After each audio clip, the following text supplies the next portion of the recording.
مسیح میں آپ سب کو سلام۔ میرا نام عزیکا اروما ہے اور آج کی جو کوائٹ ٹائم شیئرنگ ہے اس کا عنوان ہے قابل آدمیوں کی تلاش۔ اور اس عنوان کے لیے ہم حوالہ جس حوالے پر ہم آج غور کر رہے ہیں وہ ہے پہلا تواریخ، اس کا 26واں باب، اس کی 20ویں سے 32ویں آیات۔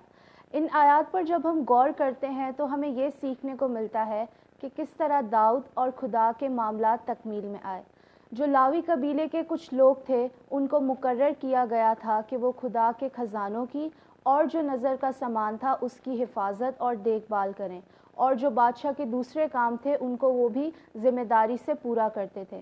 اسرائیلی لڑائی کے بعد جو جتنا بھی لوٹ کا سامان تھا وہ اس سامان کو انہوں نے ہیکل کی مرمت کے لیے رکھ دیا تھا، اور ان لاویوں کا کام یہی تھا کہ وہ ان سامان کی حفاظت کرتے تھے۔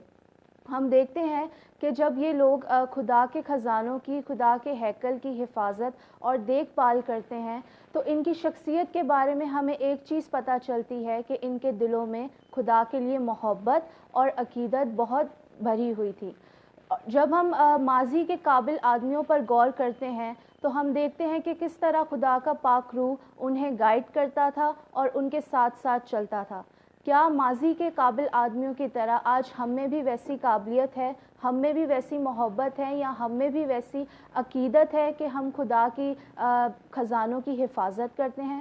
آج کی کلیسیا میں ہمیں بہت ضرورت ہے کہ ایسے قابل آدمی ہوں جو خدا کے گھر کی اور خدا کے خزانوں کی حفاظت کر سکیں۔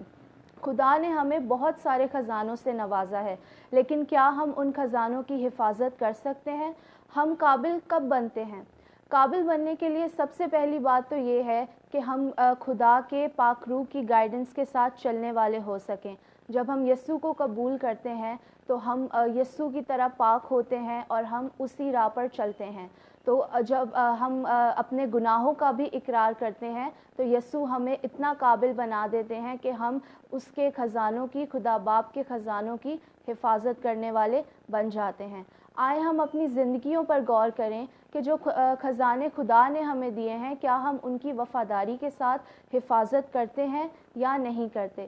ہمیں اپنی زندگیوں پر غور کرنا بہت ضروری ہے، کیونکہ ہماری زندگی میں خدا نے اتنے خزانوں سے ہمیں نوازا ہے، لیکن ہم اپنی دنیاوی مصروفیات میں اتنے مگن ہیں کہ ان خزانوں کو ہم بھول جاتے ہیں کہ ہمیں بھی ان کی حفاظت کرنی ہے یا نہیں کرنی۔ آئے ہم دعا کریں۔ قدوس قدوس قدوس مہربان آسمانی باپ، دل کی گہرائیوں سے شکر گزار ہیں اس زندگی کے لیے جو کہ آپ کی طرف سے ایک بہت بڑا خزانہ ہے، اور ان تمام خزانوں کے لیے جن سے آپ ہمیں روز نوازتے ہیں۔ ہم آپ سے دعا کرتے ہیں کہ ہمیں یہ توفیق عطا کریں کہ ہم ان خزانوں کو اچھے طرح سے جان سکیں، اور اسی وفاداری، اسی عقیدت اور اسی محبت کے ساتھ جو ماضی کے قابل آدمیوں میں تھی، ہم بھی ویسی وفاداری، محبت اور عقیدت پا کر آپ کی راہ میں قابل آدمی بننے کے لائق ٹھہر سکیں۔ سب کچھ مانگتے ہیں آپ کے پیارے بیٹے یسوع کے نام میں، آمین۔